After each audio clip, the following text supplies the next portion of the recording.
en lo natural, yo siempre, ¿cuántas veces lo he dicho? Uno ve en lo natural el reflejo de cómo están las vidas de esa gente. Espiritualmente están destrozados. La inmensa mayoría de los que están ahí tratando de ponerse de acuerdo para hacer algo a favor de este país, la inmensa mayoría son ateos. Y lo han dicho. No, que no creen en Dios, que son ateos, que Dios es una cosa para la familia, pero que eso no tiene nada que ver. Y así vas. Si el hombre buscara a Dios, si todos esos que no saben lo que hacer dijeran, vamos a ver, Rajoy, el del PSOE, el Coleta, el otro y el otro, dijera, vamos a ver, vamos a hacer 3 días de oración y ayuno a nivel nacional. Y tú ves a todos los políticos en el Congreso, 3 días en la Moncloa sin salir, orando, leyendo la Biblia y buscando del Señor, humillándose delante de Dios. Qué diferente sería todo, ¿eh?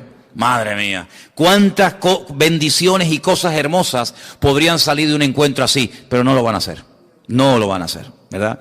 Entonces dice la Biblia que son ciegos que intentan guiar a otros ciegos, y dice la Biblia que si 2 ciegos se juntan, los 2 van a caer en el mismo hoyo, porque los 2 están ciegos, ¿eh? Así que buscamos a Dios, confiamos en el Señor, en su promesa y en su palabra, y todo lo que los hombres tengan que arreglar, que lo arreglen ellos, pero nuestra confianza está en el Señor. Amén, hermanos, bendito sea Dios. Sabemos que el año pasado pasó algo tremendo, miles y miles de personas mayores, ya jubiladas, que tenían sus ahorros de toda la vida ahí metidos en el banco ya para retirarse y tener una jubilación tranquila. Resulta que desapareció el dinero y se esfumaron todos los sueños y la tranquilidad, la falsa tranquilidad que produce el dinero, porque no cabe la menor duda de que cuando uno tiene dinero y te sobra, pues en un momento determinado pues puedes tener una tranquilidad, ¿no? Decir, oye, pues tengo un dinerito y tal, y qué mal se pasa y qué mal cuando una persona ha ahorrado toda su vida y de repente los hombres se quedan con todos tus ahorros.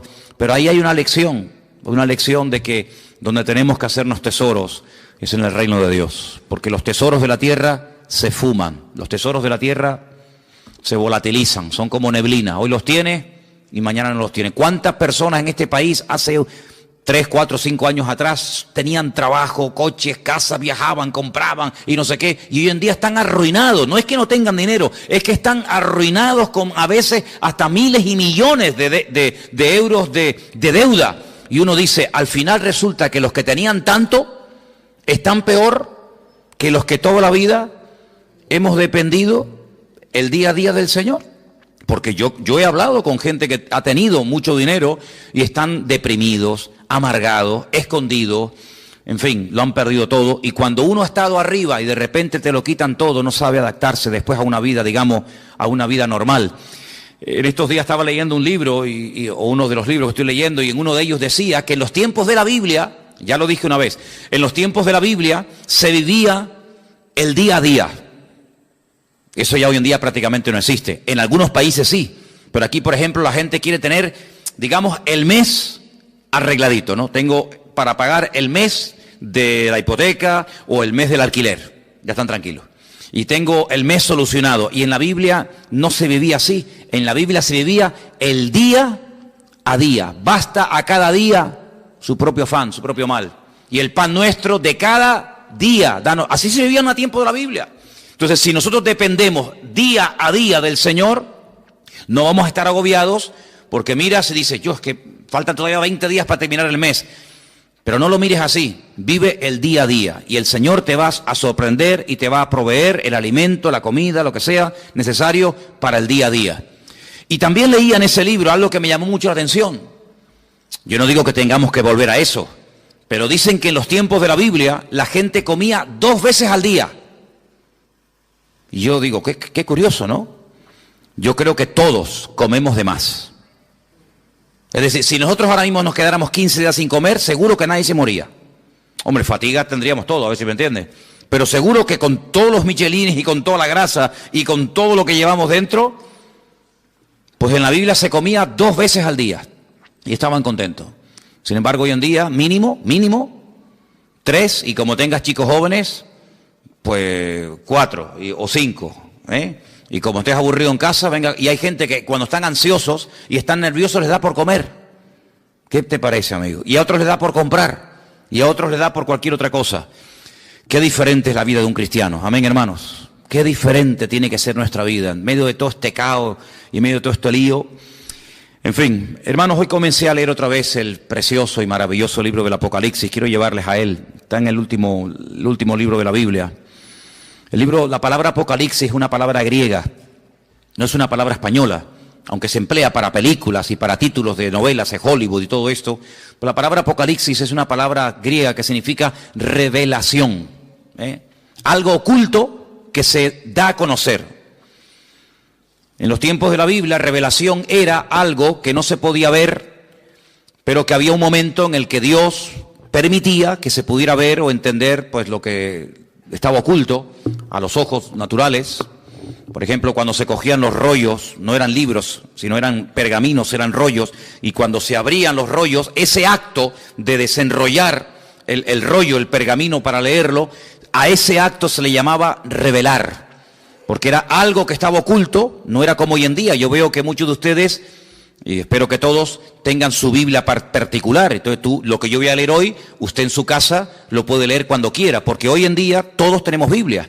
Por ejemplo, una de las cosas que quiero hacer este año, ya se lo anticipo, y estoy moviéndome un poquito y tengo que hablar con Margarita y tal, es hacer una campaña de distribución de Biblias. Por ejemplo, a mí me encantaría que este año nos pusiéramos todos de acuerdo y pudiéramos decir, vamos a repartir a lo largo del año, por ejemplo, por poner algo, 1000 Biblias. Entre los hermanos del norte y nosotros vamos a ponernos de acuerdo y distribuir 1000 Biblias. Entonces hoy me dio por meterme en internet y vi que hay Biblias enteras, del Génesis hasta el Apocalipsis, por $2.50.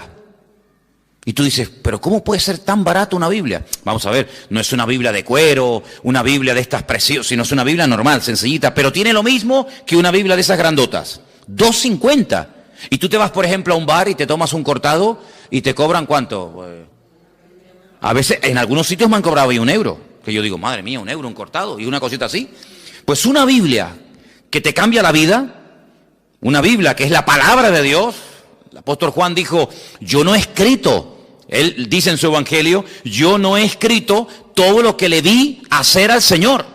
Y todo lo que él dijo, yo no lo escribí. Porque si me hubiera puesto a escribir una por una todo lo que hizo y todo lo que dijo, en el mundo no cabrían los libros. Porque hizo tantas cosas el Señor. Dice, pero estas palabras que yo les he escrito, las he escrito para que creyendo en ellas tengáis vida eterna. Entonces yo digo, un libro que te da vida eterna, un libro que te aclara dudas, un libro que te responde a preguntas, un libro que trae bendición a la familia, que trae bendición a tu vida, por $2.50, 2 cortados. Como quien dice. Entonces yo pienso que sería muy bueno, y de hecho lo vamos a hacer, en este año ponernos una meta, no sé, 500, 600, 800, 1000 Biblias, y entre todos vamos a hacer una especie de campaña, ya les diré cómo tengo pensado hacerlo, para repartir la palabra de Dios.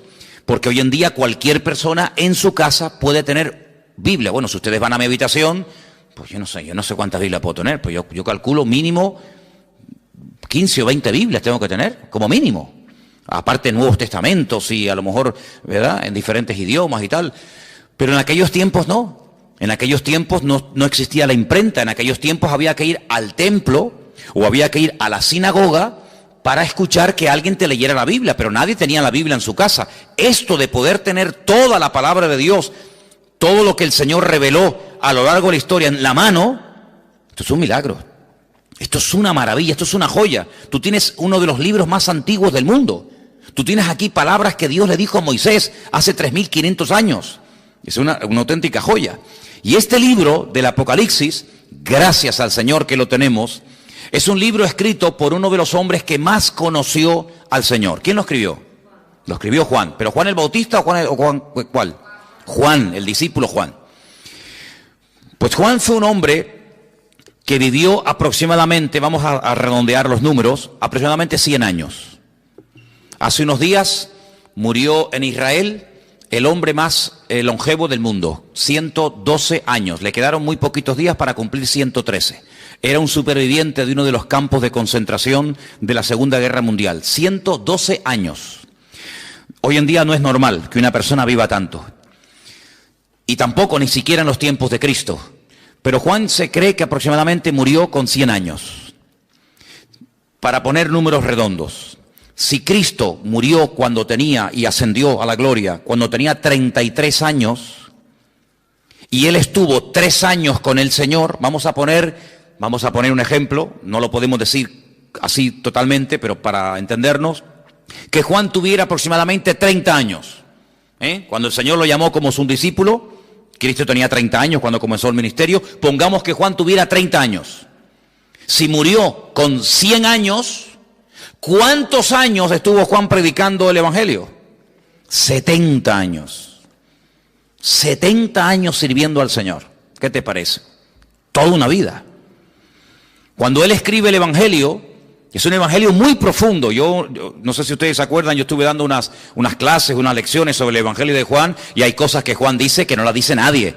Porque claro, es que él vio al Señor muy de cerca, él vivió con el Señor, él vio cosas que ningún discípulo vio.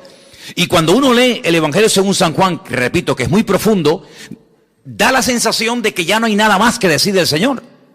Ya te lo mostró de una manera, te lo mostró de otra, hizo esto, hizo aquello, y hablaba así, y hablaba asado. Ya, después de leer San Juan, uno dice, ¿pero qué más se puede decir del Señor? Bueno, pues cuando este hombre está en la isla de Patmos, dice como él dice, por causa de la palabra de Dios, desterrado, recibe una revelación, y cuando tú lees el libro del Apocalipsis fundamentalmente el objetivo no es hablarte del anticristo, que habla del anticristo, o del falso profeta, que también habla de él, o de los testigos, o de los terremotos, o de las plagas. Todo eso está muy bien. El objetivo, el protagonista del Apocalipsis no es el anticristo, es el Señor Jesucristo. Y Juan presenta y nos cuenta cosas de Jesucristo que si no hubiéramos leído nunca, si no tuviéramos en nuestras Biblias el libro del Apocalipsis, nunca sabríamos del Señor. Porque el libro del Apocalipsis contiene una información que no está en ninguna parte de la Biblia. Por eso es un libro fundamental. Y no solamente es un libro importante, sino es un libro necesario. Yo siempre lo he dicho, y ustedes lo saben, que los creyentes hoy en día tienen que leer y estudiar más que nunca el libro del Apocalipsis. Y prestar menos atención a las noticias de la radio y de los periódicos y de la prensa, porque realmente las verdaderas noticias, las genuinas, las verdaderas, están aquí. No solamente en la Biblia, sino en el libro del Apocalipsis. El libro del Apocalipsis es un libro extraordinario, que nos da detalles tremendos, tremendos. Lo estoy leyendo otra vez, como siempre, ¿no? Detenidamente, estudiando las palabras y tal, y menciona muchas cosas del Antiguo Testamento. Por ejemplo, hoy leía acerca de los famosos 2 testigos. Los que habéis leído la Apocalipsis saben de lo que estoy hablando. Los que no lo habéis leído, pues dicen, no sé lo que es eso. Bueno, pues los 2 testigos son 2 personas de carne y hueso que estarán en los últimos tiempos predicando la palabra del Señor durante 3 años y medio. Nos dice la Biblia cómo predicarán, dónde vivirán, cómo morirán, qué les va a pasar. Todo eso lo dice el Apocalipsis. Bueno, pues de esos 2 personajes ya habla el profeta Zacarías. Ustedes van al libro de Zacarías, capítulo 4, y allí te habla de los 2 testigos. No aparece la palabra testigos, aparece la palabra, en hebreo dice la palabra hijos. La traducción dice los 2 ungidos.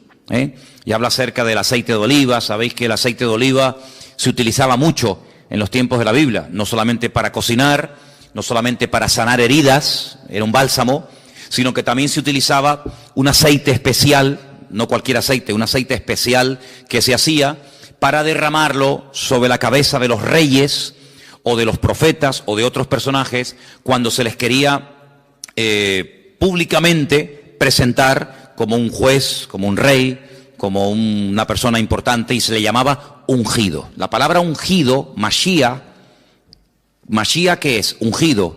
¿Y cómo se dice ungido en griego en el Nuevo Testamento? Cristo. La palabra Cristo es la misma palabra Mashiach del Antiguo Testamento. Pasa que una está escrita en hebreo y otra está escrita en griego. Como el Nuevo Testamento se escribió en griego y del griego se tradujo al español o al castellano, entonces cuando leemos el nombre de nuestro Señor Jesucristo, lo leemos así: Jesús, Cristo, Jesucristo. Pero Cristo no es un nombre, Cristo es un título. Es como decir, fulanito de tal, presidente del gobierno, fulanito de tal, presidente del Fútbol Club Barcelona, fulanito de tal, presidente del Cabildo. Cristo no es un nombre, es un título de una función a desarrollar. Por ejemplo, en este momento, a Benjamín Netanyahu, que es el presidente de Israel, se le llama el ungido, se le llama el Mesías. Y tú dices, ¿ah, sí? Sí, claro, porque es un hombre que ha sido capacitado para ser presidente de un país. Entonces, la palabra Mesías, la palabra Cristo, la palabra ungido, nos habla acerca de un cargo, no de un nombre. Jesús se llamaba Yeshua, porque él no era griego, él era judío y él se llamaba Yeshua. ¿Cómo se dice Yeshua en griego? Jesús. Entonces, son las mismas palabras, pero cambiando, digamos, el nombre, la pronunciación. Juan recibe una revelación de él, dice en el capítulo 1, la revelación de Jesucristo. No es la revelación del falso profeta o del anticristo, no. Es la revelación de Jesucristo. Si quieres conocer mucho de Cristo, tienes que leer los evangelios, Mateo, Marcos, Lucas y Juan, pero también el Apocalipsis. Y dice, esta revelación de Jesucristo, Dios se la dio para manifestar a sus siervos las cosas que deben de suceder pronto. Y la declaró enviándola por medio de su ángel a su siervo Juan. Juan, cuando escribió este libro, dice que lo que él estaba escribiendo iba a suceder pronto. ¿Y cuándo escribió Juan este libro? En el siglo I.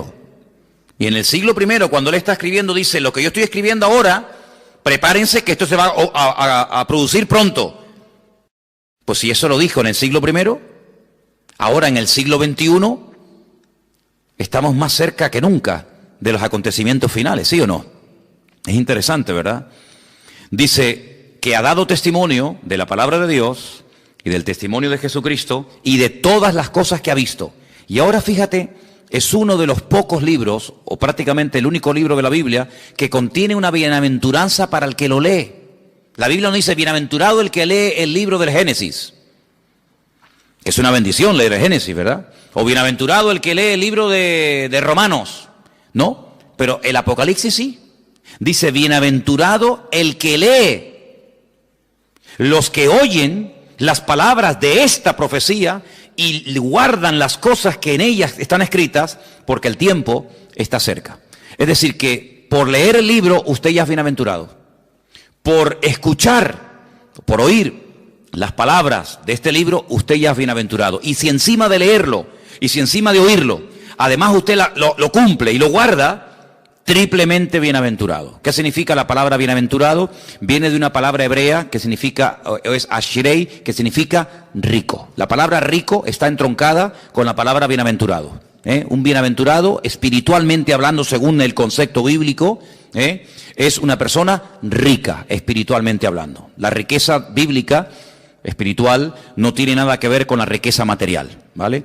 Hay personas en la Biblia que no eran ricos materialmente hablando, pero espiritualmente hablando eran multimillonarios. Y hay personas tremendamente ricas en la Biblia que la Biblia dice que eran unos necios. Así que la riqueza material muchas veces no tiene nada que ver con la riqueza espiritual. A veces la gente dice, ay, mira, no tiene mucha fe porque no tiene dinero, como si la fe se midiera por el dinero. Cuando yo siempre he dicho que es más difícil, mucho más difícil, vivir con poco que vivir con demasiado. ¿Sí o no? Si yo le doy a usted todos los meses 10.000 euros, que no los tengo, a ver si me entiende, pero si yo le diera a usted, o le dieran a usted 10.000 euros, ¿sería muy difícil la vida para ti? Uy, ¿ahora qué compro? ¿Compro el jabón más barato o el más caro? ¿Compro el champú que está muy rico o compro el más baratito? No habría problema, porque cualquier persona, pienso que en un día, media hora, se adaptaría a vivir con 10.000 euros por mes. ¿Sí o no? Sin ningún problema. Pero si a usted le dan todos los meses 200 euros, entonces sí hay que hacer numeritos, Yo creo que a la ministra, a la persona que nombre ministro de Economía, tendrían que nombrar en este país a un ama de casa. No a un político de estos que le van a dar 10.000 euros por mes. Eso lo hace cualquiera, no. Tendrían que nombrar a una ama de casa, una mujer que tiene un sueldo pequeñito, que saca a los hijos adelante. Yo nombraría de ministra de Finanzas o de Economía en este país a una ama de casa, porque esas sí que saben administrar el dinero. Esas sí que saben que el marido le da tanto dinero y le llega. Esos son. Aquí hay un montón de ministras de Economía y pasa que no las reconocen, ¿no? Bueno, pues Juan está allí en la isla de Patmos y uno dice, bueno, ¿y qué hacía allí Juan? Si Juan vivía en Éfeso. Ustedes saben que cuando el Señor Jesucristo estaba en la cruz, le dijo a Juan que se encargara de su madre, porque Cristo iba a morir, y entonces María, según la tradición cuenta, pues resulta de que se fue a vivir con Éfeso, y allí estuvo con el apóstol Juan. Pero Juan fue el único discípulo que murió de muerte natural. porque Cristo tenía 12 discípulos, uno se ahorcó, ¿sabéis, no? ¿Quién fue? Judas se ahorcó, se quitó la vida. Los otros murieron como mártires, unos crucificados, unos quemados, etcétera. Pero Juan, fue el único que murió de muerte natural. Y no es porque no quisieran matarlo, sino porque todo lo que hacían para matarlo no salía bien. Entonces los romanos decidieron ya tirarlo en la isla de Patmos, que la isla de Patmos es como la isla de Lobos, una isla de piedra, sin agua, sin nada. Allí lo botaron como un perro para que se muera de hambre. Dice que había unas canteras que mandaban a los presos a trabajos forzados y al que mandaban a Patmos de allí no volvía. Es como el que mandaban, yo que sé, antiguamente a las Guayanas, los franceses y toda aquella cosa, ¿no? Sin embargo, fue allí donde el Señor se le presentó y donde el Señor le dio un mensaje para todas las congregaciones de Asia Menor. ¿Asia Menor qué es en la Biblia? Cuando se dice de Asia Menor era Turquía, hermano. Ese país que está medio en Asia, medio en Europa. Un país que tiene más de 90 y pico millones de habitantes, un país musulmán. Allí en Turquía era donde estaban las famosas 7 iglesias del Apocalipsis, Éfeso, Esmirna, Pérgamo, Tiatira, la Odisea, Sardis. Entonces vamos a leer en el versículo 4, porque dice, Juan, a las 7 iglesias que están en Asia, gracia y paz a vosotros, del que es, del que era y del que ha de venir, y de los 7 espíritus que están delante de su trono, y de Jesucristo, testigo fiel, primogénito de los muertos, el soberano de los reyes de la tierra, al que nos amó y nos lavó de nuestros pecados con su sangre, y nos hizo reyes y sacerdotes para Dios su Padre. A Él sea la gloria e imperio por los siglos de los siglos. Amén. He aquí que viene con las nubes. ¿Quién? El Señor. Viene otra vez, Pero algunos dirán, pero no vino ya. Sí, ya vino, pero vino a morir. Vino como cordero sufriente. Vino para derramar su sangre por los pecadores. Pero ahora viene otra vez, pero no en relación con el pecado. Viene como rey triunfante, viene a establecer su reino sobre la tierra. Y dice que en esta ocasión todo ojo le verá. Oye, esto es tremendo, ¿eh? ¿Qué significa todo ojo le verá? Que todo ojo le verá. Que todo el mundo le va a ver cuando venga. En la primera venida no todo el mundo lo vio. Muchos no se enteraron. Por ejemplo, los judíos que vivían en Roma, cuando nació el Señor Jesucristo en Israel, no sabían que había nacido el Mesías. ¿Cómo se enteraron? Por los predicadores, por los misioneros, por los apóstoles, por los discípulos que iban a una sinagoga en Roma, en Corinto, en Éfeso, en donde fuera, y decían, venimos a decirles que nuestro Mesías, del cual habló Isaías, Jeremías, Daniel, etcétera, etcétera, ha nacido. No me digas. Sí, ha nacido. Claro, no había radio, no había internet, no había televisión, no había nada. ¿Cómo se enteraba la gente? A través de los predicadores. Ahora se dan cuenta ustedes lo importante que era predicar. Por eso dice Pablo, ¿y cómo van a creer si no hay nadie quien les predique? No había Biblias, no había emisoras cristianas, no había radio, no había nada. Entonces, qué importante era que los hombres fueran por todas las naciones diciendo que ha venido, que ha nacido, y no me diga, y mira, y sanó a los enfermos, y resucitó a los muertos, y murió en la cruz, y resucitó al tercer día. Y claro, para ellos era una gloria. Pero en esta ocasión no va a haber esa ignorancia, sino que en esta ocasión dice la Biblia, categóricamente, todo ojo le verá. Todo el mundo, cuando el Señor venga por segunda vez, todo el mundo se va a enterar. Nadie va a decir en Tacoronte, ¿quién vino? ¿Quién? Ah, pues yo no. Todo el mundo lo va a saber. Todas las islas, todos los continentes, todas las ciudades, todas las televisiones del mundo, todas las radios, todos los periódicos, todo el mundo, los 7.000 millones de habitantes que hay en el planeta Tierra en este momento, todo el mundo sabrá que el Señor Jesucristo vino. Pero no solamente los que estén presentes en ese momento, sino dice, y los que le traspasaron. ¿Cómo que los que le traspasaron? Sí. Los que le traspasaron ya están muertos. ¿Sí o no? Los romanos que le clavaron aquellos clavos en el pie y en la mano y le traspasaron el costado y le pusieron la corona de espina, ¿cómo lo van a ver si ya murieron? Pues no te das cuenta de que la Biblia a veces te habla de un mensaje superficialmente, pero indirectamente, sin mencionar la palabra, si los que le traspasaron le van a volver a ver, te está dando a entender la Biblia que se producirá una resurrección de los muertos. Porque si no, ¿cómo le van a ver si están muertos? Entonces no te menciona la palabra resurrección, pero dice, cuando venga todo ojo le verá, también le verán los que le traspasaron, y dice, todos los linajes de la tierra harán lamentación por él. Y Juan dice, sí, amén, estoy de acuerdo, perfectamente, es así. ¿Te das cuenta? La palabra amén, cuando tú pones la palabra, por ejemplo, si buscas la palabra en hebreo fe, la palabra que se emplea para fe, generalmente la palabra emuná. Emuná es fe en hebreo. Se puede traducir como fe o también como confianza, pero generalmente es fe. La palabra emuná, dentro de la palabra está la palabra amén. Si tú, en hebreo, hay algo muy bonito, y es que dentro de una palabra hay una, dos o tres palabras. Incluso a veces de una palabra, no de todas, cuidado, pero a veces hay palabras en hebreo que de una palabra puedes sacar 750 palabras diferentes. Y usted dice, ¿cómo? De una palabra, combinando las palabras, por ejemplo, poniendo la P aquí, la H allí, la M por acá, la L por allá, de una misma palabra, siendo combinaciones, pueden sacar hasta 750 términos diferentes. Entonces la palabra amén está dentro, tú la ves, tú ves la palabra emuná en hebreo y ves que pone dentro amén. Porque cuando decimos amén, cuando nosotros los creyentes decimos amén, que es un acróstico, pues estamos diciendo que tengo fe en afirmar lo que esa persona está diciendo. Cuando yo digo, hermano, el Señor Jesucristo vendrá, amén. Cuando usted dice amén, está diciendo de una forma resumida, tengo fe en lo que tú estás diciendo y lo firmo. Tengo fe de que el Señor volverá otra vez. Pero para no decir, tengo fe en que el Señor volverá otra vez, usted dice simplemente, amén. Y diciendo amén, usted afirma como que usted está de acuerdo con la afirmación que se acaba de decir. Por eso digo muchas veces, no diga amén a todo lo que se oye. Porque cuando usted dice amén a todo, quiere decir que está de acuerdo con todo lo que se está diciendo. Así que piénselo bien. Así que el Señor dice, yo soy el alfa y la omega.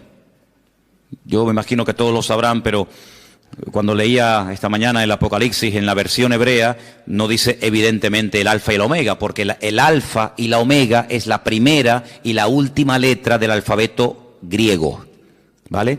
En nuestro idioma sería la A y la Z. Yo soy la A y la Z. En hebreo yo soy la Aleph y yo soy la Taf, ¿vale? El principio y el fin, dice el Señor, el que es, el que era y el que ha de venir, el Todopoderoso, ¿vale? El Todopoderoso, el eterno Dios. El nombre de Dios lo hemos explicado 1.000.000 de veces. El nombre de Dios es un nombre que no tiene vocales. Es un nombre que solamente tiene consonantes. Son Yod, Hei, Bat, Hei. A menos que usted le ponga vocales a esas letras, no se pueden pronunciar. Porque ¿cómo vamos a pronunciar una palabra si no tiene vocales? Se une la consonante con la vocal y entonces creamos la sílaba y las palabras. Entonces el nombre de Dios es un nombre aparentemente impronunciable porque cuando se escribió originalmente no tenía vocales. Pero si usted ve cómo se escribe el verbo ser y el nombre propio de Dios, que son esas famosas 4 letras que se llama el famoso tetragramatón, dentro del nombre de Dios usted puede ver que está escrito el verbo ser. ¿Por qué? Porque Dios es la existencia. Dios es el que da existencia. Él no depende de nada ni de nadie para existir. Nosotros sí. Si nuestros padres no se hubieran conocido y de esa relación no hubiéramos nacido nosotros, ¿de dónde hubiéramos salido? De ninguna parte. Luego nosotros somos los hijos de nuestros padres y los padres eran los hijos de nuestros abuelos y así sucesivamente. Pero si llegamos a Dios, y la pregunta que yo me hacía antes de aceptar al Señor, que ya lógicamente la tengo clarísima, pero en aquel tiempo me torturaba, era una tortura terrible, ¿de dónde salió Dios? ¿Quién lo creó? ¿Quién lo hizo? Porque en nuestra mente humana todo sale de algo. Este púlpito no apareció aquí, pum, y apareció, sino que este púlpito alguien lo tuvo que hacer. Luego cada vez que vemos algo, nos habla de que hay un diseño y alguien que lo ha hecho, ¿sí o no? Todo lo que vemos, dice, bueno, este púlpito lo hizo alguien y le dio esta altura y le dio estas medidas. El púlpito no decidió ser de esta forma, podía ser semicircular, podía ser más alargado, más ancho, más alto. Hubo alguien que dijo, no, lo voy a hacer así. Bueno, pues ese alguien lo formó y ese alguien lo diseñó. Y todo lo que vemos a nuestro alrededor, la silla en la que usted está sentado, alguien la diseñó, alguien la hizo. Todo lo que vemos a nuestro alrededor. Pero cuando hablamos de conceptos diferentes a los conceptos, digamos, naturales, y uno llega nada más y nada menos que hablar del Creador, la pregunta ¿quién hizo a Dios? No es una pregunta sabia, no es una pregunta coherente. ¿Por qué? Porque a Dios no lo ha hecho, a Dios no lo ha creado nadie. Porque si lo hubiera creado, o lo hubiera parido, o lo hubiera hecho alguien, la pregunta es, ¿y a ese alguien quién lo hizo? Y volvemos para atrás, y hay un momento que se para y decimos, pero bueno, es que Dios es eterno, y ahí ya nos perdemos. ¿Por qué? Porque en nuestro concepto limitado y finito, la eternidad es algo que se nos escapa de la mente. Porque vemos que la vida se pasa volando, porque vemos que todo se mide siempre por minutos, por segundos, por días, por años, por siglos, por milenios, por décadas, y todo lo medimos, ¿verdad? Uy, qué grande está el niño, uy, qué pequeñito, acaba de nacer. ¿De cuánto tiempo estás embarazada? De 8 meses, pues le falta 1, y, ¿verdad? Y todo siempre lo queremos clasificar y todo lo queremos medir, pero esas medidas con Dios no sirven, porque Dios no salió de ninguna parte, sino que todo salió de Él, porque todo fue creado por Él y para Él. Y cuando nada existía, Él ya existía, porque Él es la existencia en sí mismo. Y dice la Biblia que todo subsiste, si todo se mantiene en su debido orden, y nada se va de sitio, y todo funciona como tiene que funcionar, porque hay un diseñador, y porque hay un creador, que diariamente da la orden de que el sol salga por el este, y se oculte por el oeste. Pero bueno, eso era antes. No, eso era antes, eso era hoy y eso será siempre. El sol sí me sale por el este y se oculta por el oeste. Pero esa ley, ¿quién la dio? ¿Quién decidió que el sol saliera siempre por el mismo lado y se ocultara por el mismo lado? El creador del sol. El creador del sol.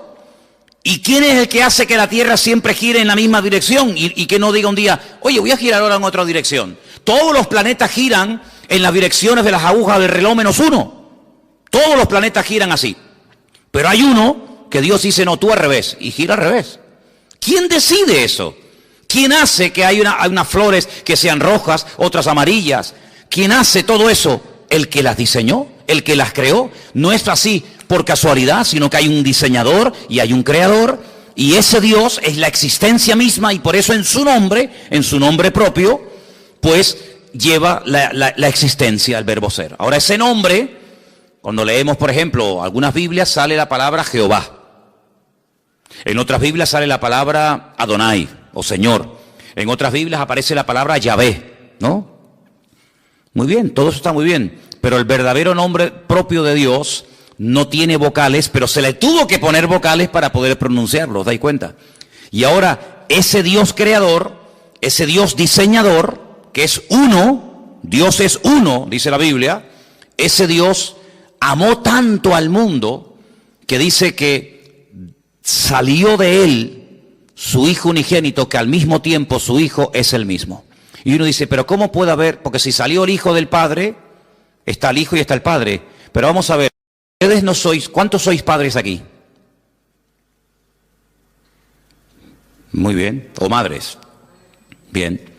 Pero usted es madre y usted es hija al mismo tiempo. ¿Sí o no? Lo que pasa es que a donde yo voy, por ejemplo, cuando voy a la casa de mi madre, allí soy hijo, pero cuando estoy aquí soy padre, y cuando estoy en mi casa soy marido, y cuando estoy aquí soy pastor. Tantas cosas al mismo tiempo, sí, no pasa nada. No tengo que dejar de ser hijo para ser padre. Puedo ser hijo y padre al mismo tiempo, y abuelo, y bisabuelo, abuelo por el camino que llevamos. Pero bueno, se puede ser muchas cosas al mismo tiempo, ¿sí o no? Pues Dios no tiene ese problema. Dios no tiene ese problema. Entonces, su Hijo viene al mundo en forma humana. Claro, tuvo que venir en forma humana. Y por eso necesitó, pues, un estuche, un instrumento humano, como fue su madre. Y entonces, cuando Él viene a este mundo y hace su obra, hace su ministerio, se registra en los evangelios su ministerio, pero hay muchas cosas que el Señor todavía no ha hecho. Hay muchas cosas, muchos cambios muchas maravillas que tienen que ocurrir en la creación, en la naturaleza, en la raza humana, que no están en los evangelios. ¿Y a quién y dónde le reveló el Señor lo que todavía a él le queda por hacer? A Juan, en la isla de Patmos, a través del libro del Apocalipsis. Y esa información no era una información codificada, No sé cuántos de ustedes se acuerdan que antes había el Canal Plus, estaba codificado, ¿se acuerdan? Y si no tenías el descodificador, pues no veías la película o el partido de fútbol. Te hacía falta un aparato para descodificar una señal que tú en abierto no tenías. Bien, el libro del Apocalipsis no es un libro codificado, de tal manera que tú lo lees y dices, yo no entiendo nada. No, un momento. El libro del Apocalipsis es un libro que está muy claro, muy claro. El problema es que el lenguaje que Juan utiliza no es un lenguaje popular, no es un lenguaje que usamos cotidianamente, es un lenguaje alegórico, es un lenguaje de animales, de números y de colores, que si usted no está familiarizado con eso, usted no se va a enterar evidentemente de nada. Pero no porque el Apocalipsis sea el libro más difícil de la Biblia. No, el Apocalipsis no es el libro más difícil de la Biblia. Yo le puedo asegurar que hay otros libros de la Biblia que son más difíciles y más complicados que el Apocalipsis. Porque el Apocalipsis lo bueno que tiene que al ser el último, ¿me explico? Al ser el último en el canon, en la lista, toma elementos de otros libros que si usted los ha leído y los conoce, cuando llegues al Apocalipsis, ahora sé lo que es el dragón, ahora sé lo que es el caballo, ahora sé lo que es el león, ahora sé lo que es el oso. ¿Pero cómo lo sé? Porque he ido pasando por 65 libros que le preceden. Entonces, hermano, cuando usted hace todo el recorrido, claro, yo a nadie le aconsejo que se compre una Biblia por primera vez y se meta a leer el libro de Apocalipsis, porque puede tener pesadillas. Porque el pobrecito dice, madre mía, ¿y esto es la Biblia? Un dragón que sale corriendo detrás de una mujer, ¿verdad? Que echa fuego por la boca, el otro que 7 cuernos en la cabeza, dice, madre mía, ¿cómo está esta gente, no? ¿Verdad? Pero es que para poder entender el libro del Apocalipsis, primero hay algo que pocas veces se dice, pero es para mí fundamental. Y es que usted tiene que conocer al protagonista del libro del Apocalipsis. Y el protagonista del libro del Apocalipsis es nuestro Señor Jesucristo. Cuando usted lo conoce a Él, usted sabe, permítame la expresión, por dónde van los tiros. Eso es como cuando antiguamente, ya eso no existe, Pero cuando antiguamente los padres miraban a los hijos, ¿qué le estaba diciendo? Ibas de visita, ¿no? A una casa. Entonces tu padre se te quedaba mirando y te estaba diciendo, sin palabras, o te comportas, o te voy a dar un jaquimazo que te voy a poner la cabeza así para atrás. Con la mirada, era un mensaje telepático, ¿no? Te miraba así, y ya está, agachabas la cabeza porque te estaba diciendo, te voy a dar una que te vas a enterar, sin palabras, porque ya lo conocía. Pero esa mirada se la daba a lo mejor a otro niño y el niño ni se enteraba. Cuando tú conoces a tu marido, tú sabes cuándo está enfadado y cuándo está de buen humor. Por eso hay mujeres que dicen, ahora no le digas nada, espera mañana. No, yo le digo ahora. No le digas ahora porque encima vas a cobrar. Espérate a mañana, que ya verás como mañana es otro ser humano. En la Biblia hay momentos en los que si usted no conoce al autor, usted no se va a enterar del espíritu, de la actitud, de por qué el Señor dijo eso. Y esto que le estoy diciendo no es broma, porque dice la Biblia que cuando Pedro estaba afuera con los romanos calentándose en el fuego, ¿se acuerdan? Que llegó aquella chica y le dijo, mira, acá hay otro, este es uno de ellos. Y él decía, no, yo no soy de ellos. Lea usted en la Biblia. Y hay un momento en el que dice que la mirada de Cristo se cruzó con la de Pedro. Cristo dice así. Tú estás diciendo, no, yo no le conozco. Y Cristo dice así. Y se le quedó mirando. Y dice la Biblia, lea esto, léalo, es tremendo. Dice, y saliendo lloró amargamente. ¿Qué mirada le habrá lanzado el Señor? No, yo no le conozco, yo no sé quién es, yo no quiero saber nada de ese hombre. Diciendo, ay, Pedro, que tú no me conoces a mí, Pedro. ¿Pero qué estás diciendo, criatura? Lo rompió, ya con la mirada dijo, madre mía, lo que estoy así, salió corriendo y se echó a llorar porque no pudo aguantar aquello, una mirada que lo rompió, ¿verdad? Que lo rompió. Entonces, cuando uno va al libro de Apocalipsis, uno puede leer comentarios y puede preguntar a este y al pastor tal, y puede leer, pero si tú no conoces al autor, el libro te va a sonar a chino. Y que yo sepa aquí, nadie sabe hablar chino.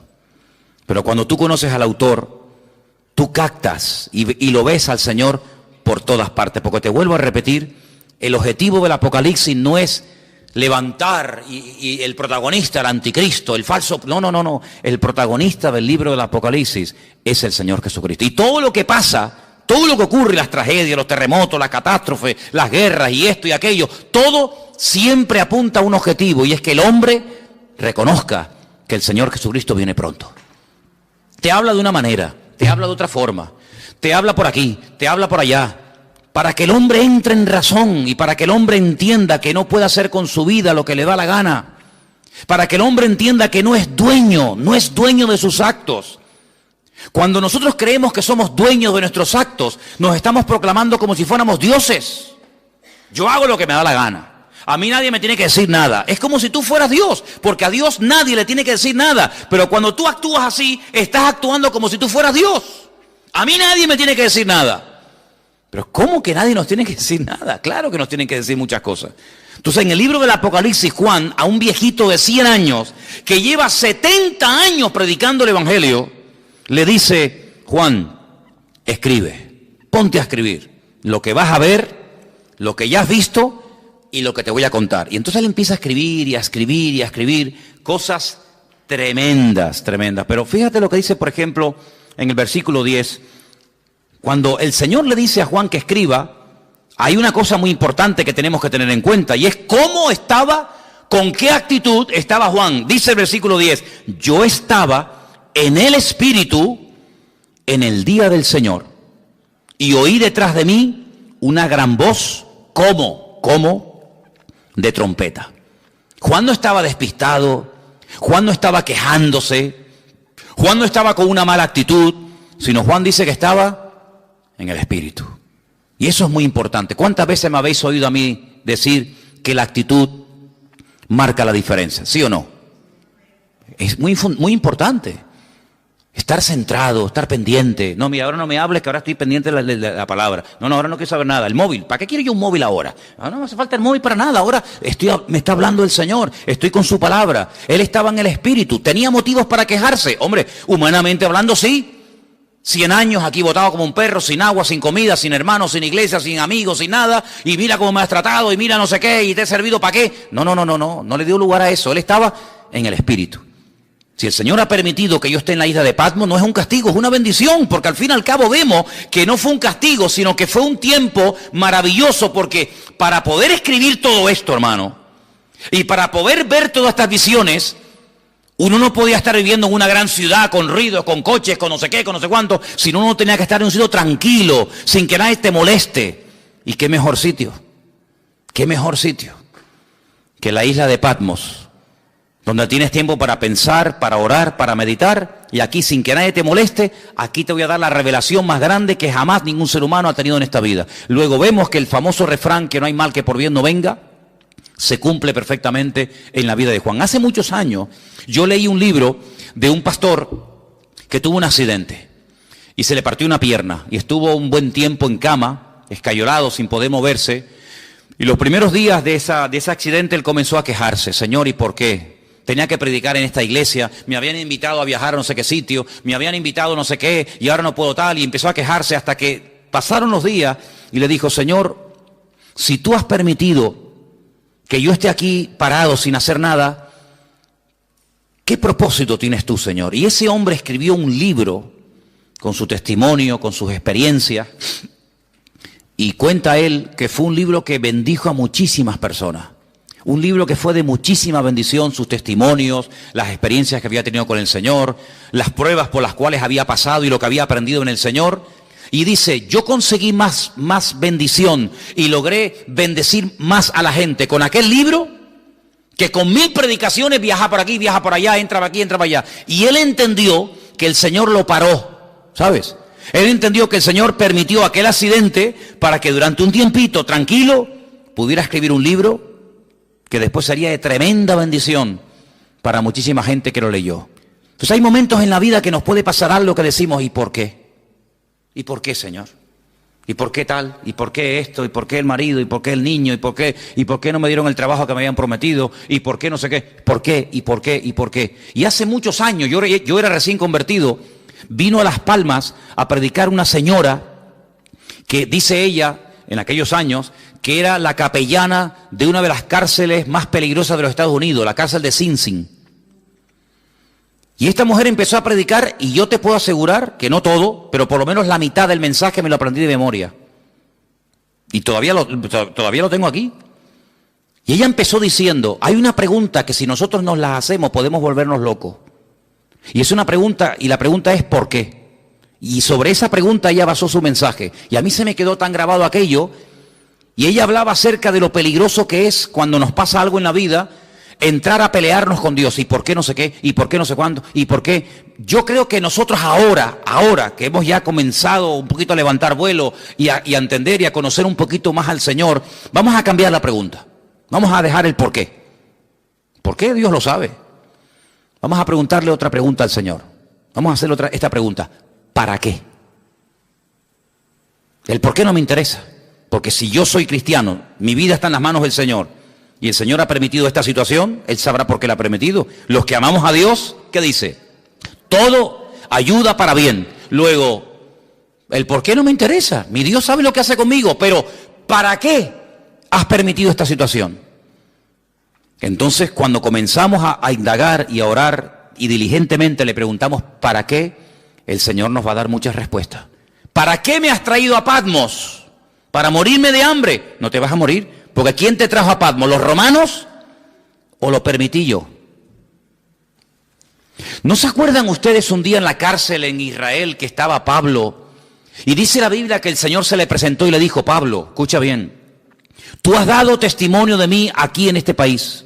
En todo Israel te conocen. Todas las sinagogas del país te han oído. Eres un rabino famoso. Eres uno de los mejores discípulos de un tal Gamaliel, hijo de Gilel, uno de los mejores rabinos de toda la historia. Pero ahora es tiempo de que salgas de tu tierra y te vayas a Roma. Y quiero que allí en Roma prediques mi palabra. Pero si estoy preso y tú me dices que me vaya a Roma, ¿cómo me voy a ir si no me van a dejar salir? Estoy encadenado. Pero Pablo, escucha una cosa, tú eres ciudadano romano, no te olvides.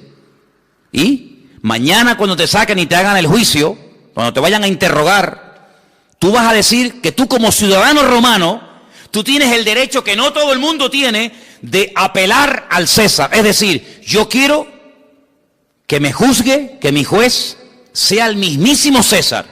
Tú lo puedes pedir porque tú eres ciudadano romano. Entonces cuando él sale de la cárcel por la mañana, lo van a interrogar. Un momentito, quiero decir algo. ¿Qué quiere decir usted? Yo apelo al César. Quiero que el César sea mi juez. Claro, este que es un juez inferior dice, pues entonces si usted ha apelado al César, no te preocupes que usted irá al César. Llévenselo. Lo montan en un barco, ¿quién? Los romanos, y lo llevan a Roma. No fue por el camino y porque me llevan a Roma, no, porque el Señor quiere llevarme a Roma, pero como yo no estoy libre ahora, que me puedo comprar el pasaje, ir a donde quiera, pues le doy la vuelta a la tortilla. Y en vez de utilizar mi libertad, uso mi, entre comillas, encarcelamiento, pero ahora ellos me van a pagar el pasaje. No me voy a pagar ni el pasaje. Me van a pagar ustedes el pasaje, me van a pagar ustedes la comida y me van a llevar al mismísimo César de Roma. Pero ¿quién va a ir a darle testimonio al César de Roma? ¿Quién? ¿Uno por la calle? No. O un preso o uno que pertenezca a la corte de Roma. Entonces, si no eres de la corte de Roma, pero eres un preso con ciudadanía romana, tienes derecho a que te juzgue el César de Roma. ¿No os dais cuenta que todo ayuda para bien? ¿Dónde nació Pablo? En Tarso. ¿Qué era Tarso? Una pequeña colonia romana. Y dice que las personas que estaban allí, a través de su padre, él obtuvo la ciudadanía romana. ¿Quién sabe si en algún momento Pablo, como judío fanático que era en aquel momento, habrá dicho, ¿y yo para qué quiero la ciudadanía romana? ¿Yo para qué quiero ser romano? Ahora no lo entiendes.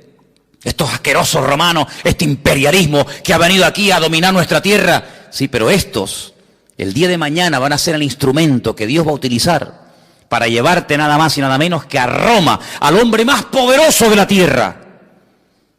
Y allí fue.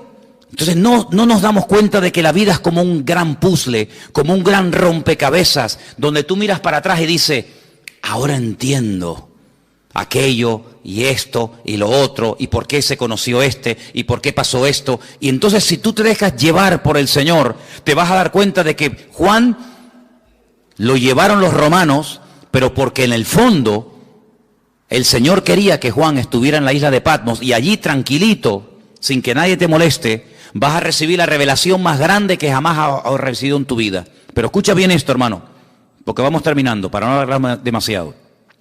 Antes de darte revelación para otros, y antes de darte mensaje para iglesias, y para pastores, y para otras personas, el primero que tiene que recibir el mensaje eres tú. Porque la tendencia de que siempre tenemos algo que decirle a fulano o a mengano, yo no digo que esté mal, pero el primero que se tiene que aplicar el mensaje es el que lo da. Luego, yo te voy a dar mensaje para la iglesia de Éfeso, mensaje para la iglesia de Tiatira, mensaje para la iglesia de la Odisea, etcétera, etcétera. Pero el primero que tiene que verme a mí eres tú. Porque si tú le dices a los demás qué hacer, pero tú no lo haces, entonces no estás viviendo el mensaje.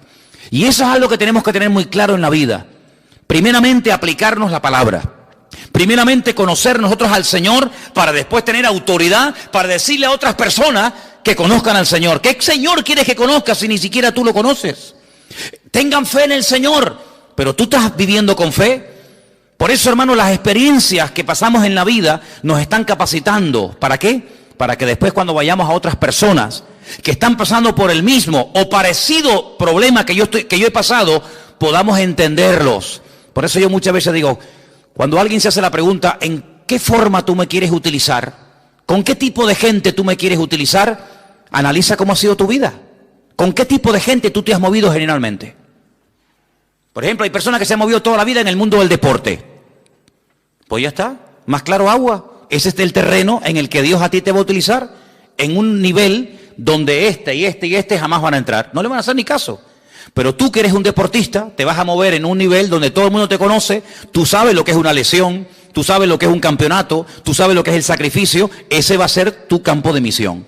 Hay otras personas que a lo mejor son médicos, no tienen nada que ver con el deporte, pero conocen a una serie de personas que se mueven en el mundo de la medicina. Ustedes saben que los médicos hablan de un lenguaje que le están diciendo a otro colega que te estás muriendo y tú ni te enteras porque se están hablando en clave. Ahí es donde Dios te va a utilizar. ¿Con qué tipo de gente? ¿Qué tipo de inclinación tú has tenido? ¿Qué tipo de experiencia, de prueba? ¿Qué tipo de dificultades tú has tenido? Por ahí van los tiros. Por ahí donde el Señor te va a utilizar. Claro, Dios te puede abrir nuevos campos. Claro, siempre lo hace. Pero generalmente utiliza tu pasado.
Dios te va a poner en un terreno en el que tú sabes moverte. Por ejemplo, ¿quiénes son las mejores personas para ayudar a otros drogadictos a salir de la droga?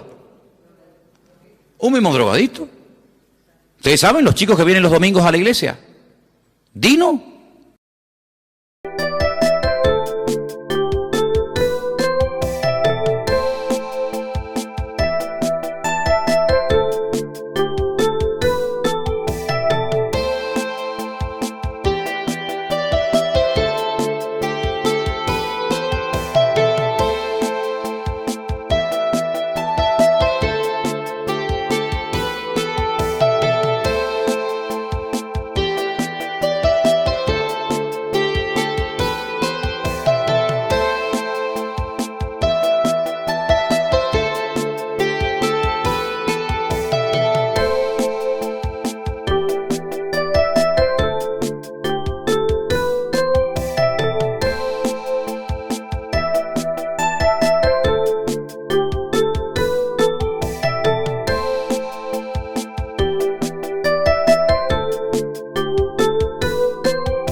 para que después tú en el futuro puedas servir al Señor con efectividad.